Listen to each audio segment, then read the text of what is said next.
Salut à tous. Alors dans cette vidéo, je voulais vous faire part d'une réflexion qui m'est venue après avoir parlé avec des gens dans mon entourage, après avoir réfléchi moi-même au sujet, qui va toucher aux langues, qui va aussi s'éloigner un peu du sujet parfois. Et ce qui est important pour moi, c'est pas seulement de parler de langue, parce que je sais que parfois on me demande des tutos plus précis sur les langues, et je continuerai à en faire de manière générale, il n'y a pas de souci. Euh, mais moi, je replace toujours les langues dans ce que j'appelle le monde des langues, hein. Le titre n'est pas choisi au hasard, mais sur une approche plus globale, plus complète de pourquoi on apprend des langues. Parce que pour moi, apprendre une langue, c'est pas seulement collectionner des connaissances et les ressortir de temps en temps, par exemple dans le cadre d'un test. C'est aussi avoir une réflexion par rapport à sa vie, par rapport à ce qu'on veut en faire, et pourquoi on va ajouter une ou plusieurs langues dedans plutôt qu'autre chose. Pourquoi apprendre l'allemand plutôt qu'apprendre, je sais pas, faire la cuisine. Ce sont des questions qui sont importantes parce que ça détermine quand même beaucoup de temps que vous allez passer à apprendre une langue. Donc pourquoi le faire, dans quel but, dans quel contexte. Et ce qui est important pour moi, ce qui est vraiment ma marotte à moi, c'est le fait d'apprendre par soi-même, d'être autonome dans sa pratique autodidacte, ou même avec un professeur ou autre, mais toujours être acteur de son apprentissage. Pourquoi le faire, comprendre comment ça marche, comprendre quels sont les mécanismes, comment le faire plus efficacement, toujours avoir une vision claire et des objectifs et un pourquoi le faire, ce qui est à mon sens la clé de la motivation, parce que si autant de gens se démotivent, c'est qu'ils ne savent pas vraiment pourquoi ils apprennent une langue. Et de par le manque de sens de ce projet, au bout d'un moment, on n'a pas envie de le faire, alors que quand on a vraiment un sens à son projet d'apprentissage, là, on est toujours motivé, forcément. Et une notion que je trouve intéressante, que je vois revenir assez souvent, c'est celui du nouvel illettrisme ou du nouvel analphabétisme. Donc parler des nouveaux illettrés, des nouveaux analphabètes, ce qui peut sembler quand même assez effrayant. Et pourquoi?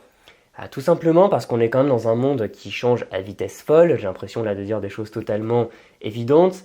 Mais par exemple, il m'est arrivé de repenser à ce que je voyais dans mes livres d'histoire géo, surtout de géo, où on nous parlait de choses à l'époque comme la triade. Vous savez, c'est Europe, États-Unis, Japon, ou des pays du Sud avec par exemple les pays du Sud qui sont pauvres contre les pays du Nord qui sont riches. Et par exemple, la Chine, c'était un pays un petit peu pauvre mais prometteur, alors que maintenant, c'est la deuxième économie mondiale et on prévoit que la Chine dépasse les États-Unis en termes de PIB d'ici à peu près 2049. Ce qui est assez fort maintenant, que j'ai un peu d'expérience, que je suis entré dans la catégorie soit des jeunes vieux, soit des vieux jeunes, hein, à vous d'en juger, c'est de voir ça avec le recul et de voir à quel point le monde il a changé en quelques décennies. Et à quel point tout change vite parce que il y a eu Internet, il y a eu la révolution dans la communication. Avant, quand on voulait appeler quelqu'un à l'autre bout du monde, il fallait passer par le téléphone et ça coûtait un bras juste d'avoir 10 minutes de conversation. Maintenant, on peut parler sur une application avec quelqu'un à l'autre bout du monde gratuitement, enfin pour peu qu'on paye du Wi-Fi. Et voilà, tout ça non seulement s'est accéléré, continue à s'accélérer, et il y a vraiment une rupture qui s'opère et qui va s'opérer de plus en plus. Donc alors, moi j'ai pas l'ambition, même si ça me passionne, de parler de géopolitique, de faire des débats sur le changement du monde, parce que je sais que ça pourrait faire plein de débats passionnants, mais ça pourrait aussi transformer l'espace commentaire en cours de récré. Et honnêtement, sur l'avenir de l'Europe, est-ce que la Russie c'est mieux que l'Europe ou les choses comme ça, je sais très bien que ça passionne les gens, mais voilà, j'ai la flemme de gérer ce genre de débat. Et je voulais vraiment parler plutôt de cette rupture, de à quel point on va avoir vraiment deux types de personnes dans la société, c'est-à-dire les personnes qui maîtrisent les codes de ce monde qui change et les personnes qui ne les maîtrisent pas et qui vont se retrouver un peu sur le banc de touche. Donc il n'est pas de mon ressort de dire si la mondialisation c'est bien ou pas, voilà, chacun sa vision des choses et c'est pas à moi de vous imposer la mienne. Et en tout cas, moi ce que je vois c'est vraiment que on va bientôt entrer, pour parler façon théorie du complot, dans une sorte de nouvel ordre mondial, enfin bon, chaque époque appelle en fait un nouvel ordre mondial, mais celui que je vois venir c'est celui qui fait la différence entre les gens qui n'ont pas ce lettrisme, qui n'ont pas accès à ce qui était par exemple le code pour ne pas être laissé derrière, c'est-à-dire avant c'était apprendre à lire et écrire, et les gens qui ne savent ni lire ni écrire sont vraiment défavorisés. Et je pense que certaines personnes à qui va manquer des compétences vont être aussi défavorisées. Et évidemment je vais parler de langue, parce que bon, c'est le sujet. Mais ce que je vois par exemple, c'est le manque de connaissances, même basiques en informatique. Alors, est-ce qu'il y a besoin de savoir coder? Je pense pas forcément, contrairement à ce que disent pas mal de personnes, mais au moins comprendre l'informatique, comprendre comment ça marche, savoir utiliser les outils de base, surtout les outils de communication d'Internet, et au moins savoir protéger ses données personnelles, savoir comment elles sont stockées, savoir comment elles transitent, parce qu'on nous fait beaucoup peur avec ça, mais la plupart des gens ne savent pas protéger leurs données de base, et même avec un niveau plus avancé, quand on s'est renseigné sur le sujet, on voit à quel point c'est compliqué de vraiment gérer sa vie sur Internet et sa vie privée. Alors, est-ce qu'il faut savoir coder? Il y a beaucoup de gens qui vont nous dire que les gens qui ne sauront pas coder dans les prochaines années vont être laissés sur le banc de touche. Mon avis, c'est que pas forcément. Alors, je pense qu'il faut au moins savoir comment ça fonctionne, c'est-à-dire si on doit parler avec des gens qui font la programmation, au moins savoir ce qu'ils font pour ne pas être totalement largué. Après, c'est vrai que moi, quand j'ai commencé à bloguer, je voyais tout le monde qui disait qu'il fallait faire du HTML, CSS, du PHP à un bon niveau pour pouvoir le faire. Honnêtement, par exemple sur le monde des langues, même si c'est pas spécialement la partie qui vous intéresse, je pense, j'ai pris des outils qui font très bien l'affaire. Et je pense pas que savoir coder sera obligatoire. Mais bon, ça peut être un gros plus. Mais je vais m'arrêter là parce que je vais pas parler de langage informatique sur le monde des langues, simplement de langues étrangères. Aussi, une autre chose que je vois, c'est la culture économique. Parce qu'on parle aussi en France d'illettrisme économique, on voit qu'il y a un gros problème. Je pense que c'est un peu lié, par exemple, à la culture française, où finalement, on a un état-providence très fort qui va gérer beaucoup notre vie. Et à l'école, il faut dire ce qu'il y a, on fait pas beaucoup d'économies. Moi, j'ai pas fait, je sais pas comment ça s'appelle, l'option SES. Et donc finalement, moi, j'ai jamais fait d'économie à l'école. Tout ce que j'ai appris, c'est par la suite sur le tas.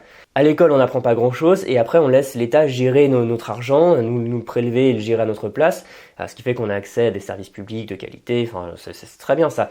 Mais ce que je veux dire, c'est que il y a aussi beaucoup de gens qui sont largués par rapport à ça et ça peut être préjudiciable dans votre vie à vous. Par exemple, si vous avez, je sais pas, 18 ans, je vous conseille vraiment de réfléchir à ça et de vous renseigner parce que c'est quand même important et parce que voilà, on remet beaucoup de choses dans les mains de l'État et quand on essaie de comprendre, on est face à une usine à gaz à peu près incompréhensible si on n'a pas un minimum les codes. Et c'est vrai que savoir un peu gérer tout ça, c'est pas mal. Et il y avait par exemple un questionnaire qui avait été, enfin une sorte d'étude qui avait été faite, je crois, par le ministère de l'économie et des finances, et qui en fait avait montré que les Français, de manière générale, avaient une faible connaissance en économie. Et je me souviens avoir fait le test et il y avait des choses, par exemple, avec un prêt avec un certain taux d'intérêt, etc. Il fallait dire en combien de temps on allait le rembourser. Et en fait, quand on fait le calcul, on voit que c'est un prêt qu'on ne peut jamais rembourser. Et à mon avis, les gens derrière ce test avaient une idée en tête, c'est que beaucoup de gens n'ont pas les codes des finances personnelles et donc peuvent se retrouver dans des situations dramatiques, par exemple avec des prêts impossibles à rembourser. Et c'est pour ça que de manière générale, bon, c'est pas une chaîne sur la finance non plus, mais entre l'informatique, savoir gérer sa finance, etc., ce sont vraiment des compétences à développer soi-même pour un monde qui est beaucoup plus chaotique, où on a besoin soi-même d'avoir beaucoup plus de vision sur ce qu'on fait. Et j'arrive au troisième point, c'est se former par soi-même, apprendre de nouvelles choses par soi-même, parce que avant, dans le monde d'avant qui est en train de changer, il y avait vraiment cette vision où on va à l'école, on se spécialise à la fin de l'école, ensuite on va à l'université ou dans une grande école, on apprend des choses, et après, bon bah globalement on n'apprend pas beaucoup plus. On peut apprendre sur des sujets, on peut faire une formation si la boîte dans laquelle on bosse la paye, mais finalement, même si, bon, je sais pas, les médecins, j'espère que les médecins continuent à se former, hein, vraiment faites-le hein, s'il vous plaît, enfin, parce que c'est une question de vie ou de mort, mais je trouve que beaucoup de gens dans les générations d'avant apprenaient des choses à l'école, à l'université, et après arrêtaient d'apprendre. Et ça, je pense que c'est plus possible parce que dans le monde un peu à la papa, on allait dans une boîte, on commençait au plus petit échelon, on y restait toute sa vie, on grimpait les échelons jusqu'à sa retraite, et finalement on restait dedans, il y avait une certaine sécurité de l'emploi. Malheureusement, c'est de moins en moins vrai. Et même si notre société est encore accro à la stabilité, enfin si on n'a pas un CDI, on a des bâtons dans les roues, voilà, ce qu'il faut, c'est savoir apprendre. Enfin, moi, par exemple, j'ai changé de domaine plusieurs fois. J'en suis arrivé au blogging, à la formation en langue, alors que je m'y attendais pas forcément. Et il faut savoir se former par soi-même, à mon sens. Et l'avantage, c'est que c'est beaucoup plus facile et beaucoup plus ludique, amusant qu'avant. Parce que avant, il y avait que quelques organismes, ou alors c'était seulement dans les universités. ou alors pour les plus aventureux prendre des livres, alors que maintenant honnêtement avec internet on peut se former sur énormément de domaines, on peut se cultiver sur énormément de domaines, on peut choisir parmi les formules, on peut choisir parmi les formats. Honnêtement ça n'a jamais été aussi facile et fun que de se former sur un sujet. Et ce que je vois surtout, c'est qu'il y a une évolution, c'est que ça peut se faire dans tous les domaines, que ce soit, je sais pas, la musique, la cuisine ou les langues. Et ce que je vois aussi, c'est que ça touche maintenant des gens qui, de base, ne se sentaient pas forcément concernés par ça. Enfin, il y a beaucoup de gens qui disent je suis trop vieux pour apprendre une langue, mais vous imaginez même pas le nombre de gens parmi les gens qui me regardent, les gens qui me lisent, les inscrits à mes formations, qui ont plus de 60, voire plus de 80 ans. Et je vois vraiment que ça commence à prendre dans toutes les parties de la société. Et j'en arrive enfin aux langues, encore une fois, si je vous parle de tout ça, c'est parce que je remets les langues dans un contexte plus global. Mais dans notre époque, je pense qu'on sort non pas d'un monde monolingue, mais d'une parenthèse très monolingue.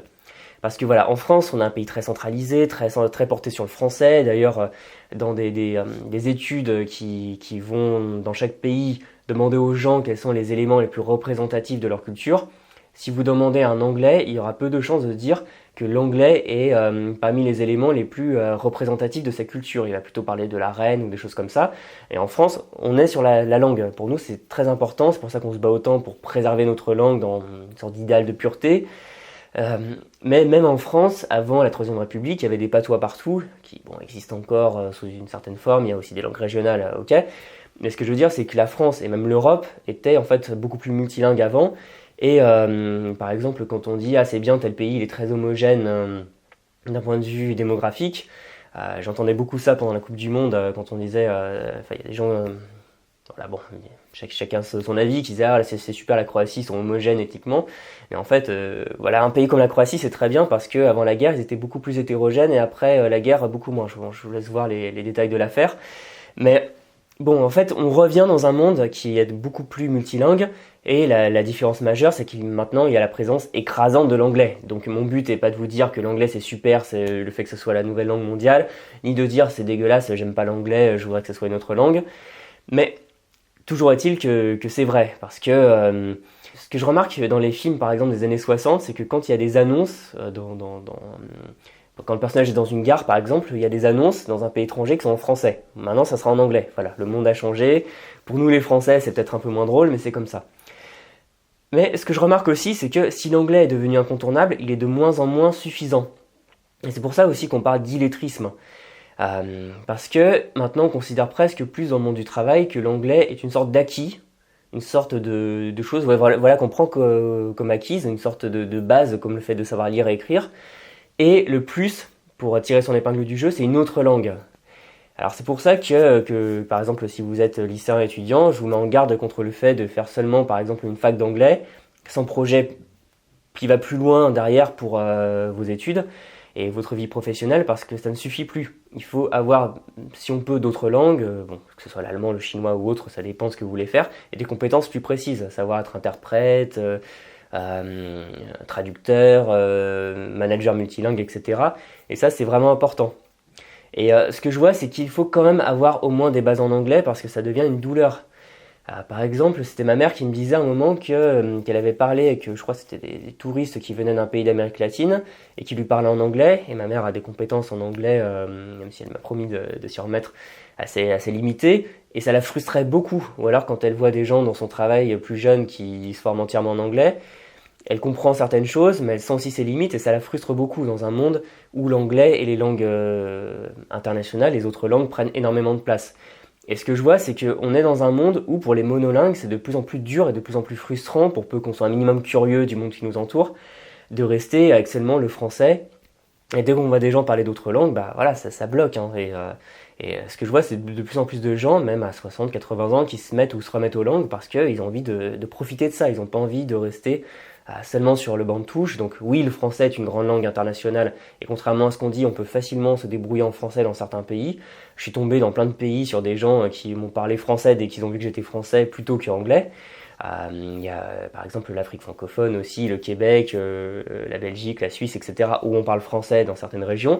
Donc voilà, le français c'est pas has-been non plus. Mais ce que je vois, c'est que ce qui est important, c'est vraiment surtout pour profiter pleinement même d'un voyage, c'est super de parler la langue. Parce que quand je suis allé au Japon, honnêtement, je pense que j'aurais pas profité autant du Japon si j'avais parlé juste anglais. Les Japonais étaient contents de me parler en japonais, j'ai pu parler plus. Et quand je vais en Italie, dès que je parle italien, enfin, je vois vraiment qu'il y a une dimension supérieure. Donc là, le voyage, c'est presque un loisir, mais que ce soit pour le loisir, pour tout ce qui est voyage, pour ce qui est la communication, pour parler avec des gens et pour le travail, parler des langues, ça devient vraiment un atout qui est indispensable. Et surtout, ce qui est important à mon sens, c'est d'avoir ce discernement, comprendre pourquoi choisir une langue plutôt qu'une autre. Choisir les langues qui sont importantes, non pas parce qu'on c'est dans un top 10 des langues importantes, je trouve ça débile, ou des langues les plus parlées, mais parce que on sent que pour nous, cette langue est importante. Et une fois qu'on a choisi ces langues, savoir comment les apprendre. Et en plus, vous imaginez pas à quel point on me pose souvent la question entre je voudrais apprendre telle ou telle langue, laquelle choisir, etc. Et je vois que savoir choisir ces langues, choisir son portfolio de langues, si on veut, sa boîte à outils de langue, c'est un vrai questionnement, un questionnement qui est légitime et qui est intelligent d'avoir. Et donc après, comment les apprendre? Par soi-même. Parce que ma règle d'or, pour moi, c'est même avec un prof, on est toujours autodidacte. On est toujours dans la cabine de pilotage de son apprentissage. Et même si on a un prof, hein, c'est pas, je dis pas qu'il faut pas en avoir, mais au moins ça fait du prof un partenaire dans l'apprentissage plutôt qu'attendre qu'il nous inculque des connaissances et rester un peu passif. Et ça permet voilà, vraiment de se développer un projet de vie, quel que soit l'âge. Hein. Par exemple, j'avais une personne inscrite à une de mes formations qui voulait s'installer à la retraite au Portugal et qui apprenait le portugais. Et donc ça c'est important parce que je veux pas donner l'impression que ce changement qui s'opère maintenant, c'est seulement pour les gens qui ont 18 ans. On peut à tout âge prendre le train en marche et apprendre des langues pour s'ouvrir au monde. Et le changement que je vois et que j'ai envie de pousser, moi, c'est un peu ma conviction personnelle, c'est que les langues, c'est plus quelque chose, comme je vois souvent, c'est beaucoup de gens s'arrêtent aux langues à l'expérience de l'école. Par exemple, il y a des gens qui étaient super bons en langue à l'école, ça les a passionnés, ils ont fait des études de langue et ils travaillent dans les langues. Il y a des gens qui ont été traumatisés par les langues, ils trouvaient que c'était difficile, que les profs étaient pas bons, que les profs étaient même humiliants, ils se faisaient moquer d'eux. Les langues, pour eux, ça s'est arrêté là, ils ont jamais repris, ou alors ils ont continué un peu péniblement à la fac, histoire d'avoir un petit peu d'anglais, et pas plus. Mais ce que je vois, c'est que maintenant, les langues et les connaissances de manière générale, ça devient quelque chose qu'on va développer tout au long de sa vie, et plus seulement dans le carcan de l'école. Donc je dis pas que l'école c'est pas bien, il faut que l'école pousse les langues étrangères pour nous préparer au monde, même pas de demain, d'aujourd'hui. Hein. Parce qu'encore une fois, on nous parle de mondialisation, mais bon, Christophe Colomb, l'Amérique, etc., les Européens en contact avec le monde entier, ça date de cette époque, et même de bien avant. Hein. Et moi, ce qui est important, vraiment, enfin, le message que j'ai envie de faire passer à mon humble échelle d'apprenant de langue, de passionné de langue et de cultures étrangères, c'est d'avoir cette vision. C'est pourquoi apprendre telle langue, pourquoi celle-là plutôt qu'une autre, comment l'apprendre, et surtout, on y revient toujours, apprendre à apprendre. Je pense que l'apprentissage en autonome, le fait d'être autodidacte avec une certaine clairvoyance, c'est sans doute la compétence qui est la plus importante de développer. Et quand je parlais par exemple de savoir avoir des compétences informatiques, des compétences sur la finance, des compétences sur savoir choisir sa voie, bah, ça revient à tout ça, à apprendre. Et moi, bon, je me suis spécialisé dans les langues, et c'est la clé en fait pour tout apprendre, pour décider de sa vie. C'est-à-dire à tel moment j'ai envie de savoir ça, et ben je peux l'apprendre par moi-même. J'ai pas à me dire je suis trop vieux, je sais pas comment faire, je sais pas par où commencer. Il y a des ressources, il y a de la connaissance qui est disponible en quantité immense. Voilà. Donc vraiment apprenez des langues, il faut pas hésiter, si vous pensez être nul en langue, absolument pas, vous avez tout à fait la capacité d'apprendre à apprendre, et une fois qu'on sait apprendre une langue, ça devient encore plus facile d'en apprendre d'autres, parce que toutes les langues, à mon sens, s'apprennent de la même manière, elles sont toutes différentes, mais quand on a appris l'anglais, ben voilà, c'est une première langue, et après on apprend l'espagnol, on se rend compte que c'est de plus en plus facile, on peut apprendre, je sais pas, le portugais, puis le chinois, etc., et ça devient de plus en plus facile, parce qu'on sait ce qu'on fait, on a un esprit critique, on a des compétences, on sait choisir ses batailles, c'est-à-dire apprendre par exemple le bon vocabulaire, travailler sur la phonétique, parce que c'est jamais que le fonctionnement de la bouche, etc. Et au bout d'un moment, quand on a cette vision claire, que j'ai envie de vous transmettre, parce que moi ça m'a fait beaucoup de bien de l'acquérir, et ben on peut apprendre les langues, pas pour seulement trouver du travail ou par obligation, mais pour se faire plaisir, s'ouvrir au monde, et découvrir toute la richesse qui le caractérise. Alors, ouais, on parlait avant aussi de fracture numérique, et aussi j'ai vu le mot illectrisme ou électronisme pour les gens qui n'ont pas de compétences en informatique, je pense que c'est ça, c'est-à-dire le monde, il y a vraiment une séparation, comme si le sol s'ouvrait sous nos pieds. D'un côté, les gens qui vont pas faire le saut, et d'un autre côté, les gens qui vont faire le saut. Et je vous invite à faire le saut parce que ça coûte rien, c'est facile, et apprendre les langues, c'est un plaisir, un enrichissement pour toute la vie. Voilà, j'en ai terminé avec cette vidéo. Si ça vous intéresse, ma formation Vocabulaire Express est disponible jusqu'à ce soir, donc le dimanche 13, quand vous voyez cette vidéo. Et si ça vous intéresse de travailler avec moi, parce que moi je transmets cette capacité d'apprendre à apprendre, de savoir comment apprendre une langue, là en l'occurrence le vocabulaire, pour mémoriser les mots, expressions, structures de grammaire. Donc c'est disponible, vous avez le lien ici en bas dans la description. Et si vous avez envie de toute façon qu'on continue à apprendre les langues ensemble, vous pouvez vous abonner à la chaîne et cliquer sur la petite cloche, comme ça vous verrez directement mes prochaines vidéos. Vous pouvez commenter sur le fait d'apprendre à apprendre, comment vous avez fait, votre avis dessus, ça sera très intéressant d'avoir un débat et votre avis tout simplement, pour enrichir notre réflexion à tous. Je vous dis à très bientôt dans une prochaine vidéo, salut!